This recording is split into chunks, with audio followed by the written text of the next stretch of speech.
Exercise 9.1 में देखिए मैं डिस्कस कर रहा हूँ यहाँ पे, identify the terms their coefficient for each of the following expression.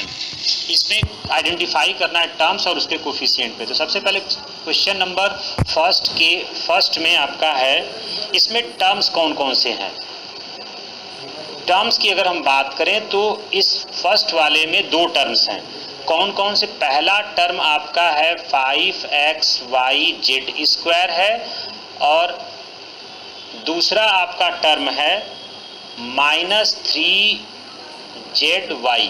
ये तो टर्म्स हो गए। अब इनके कोफिशिएंट कौन कौन से हैं? तो भाई इस फर्स्ट टर्म का जो कोफिशिएंट है वो आपका यह है, यानी इसका जो कोफिशिएंट है आपका यहाँ पे आपका सीधे आपका यह 5 है। और इसमें कोफिशिएंट जो है मैंने आपको बताया था कि जो कोफिशिएंट होगा वो साइन सहित होता है, यानी आपका क्या होगा? -3 होगा।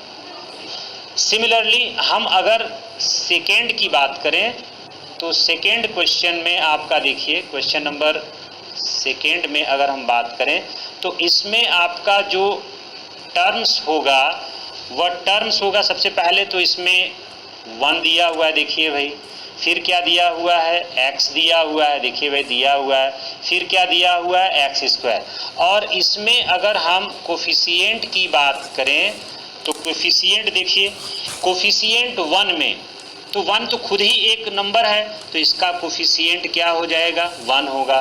भाई देखिए यहाँ पर आपका जो x में जो कोफिशिएंट है वो हिडन है, यानी यहाँ पे 1 जो है वो आपका हिडन है, इसलिए इसका x का कोफिशिएंट भी क्या होगा?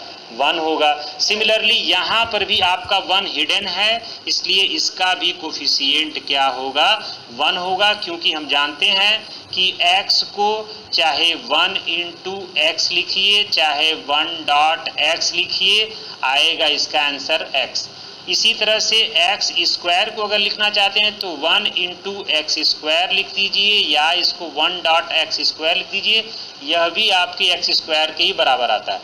इस आधार पर हम कह सकते हैं कि इस क्वेश्चन नंबर 2 में जो टर्म्स आपका x और x² दिया है इसके कोफिशिएंट 1 और 1 x² का भी 1 ही होगा।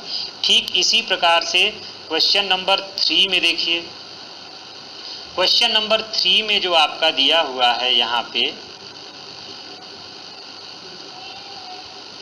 क्वेश्चन नंबर 3 में देखिए आपका क्वेश्चन नंबर 3 में दिया हुआ है 4x² - 4x² y² z² + z²। तो सबसे पहले अगर हम यहाँ पे टर्म्स की बात करें तो टर्म्स में आपका 3 टर्म्स है, 4x² y² और क्या है भाई? -4x² y² और z² और क्या है भाई? z²। अब इनके कोफिशिएंट की बात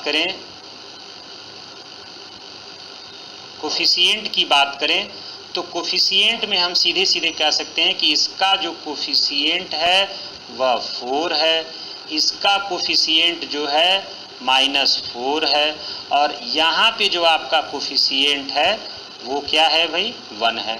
तो इस आधार पर ये हो गया। सिमिलरली इसी प्रकार से हम क्वेश्चन 4 में, 5 में और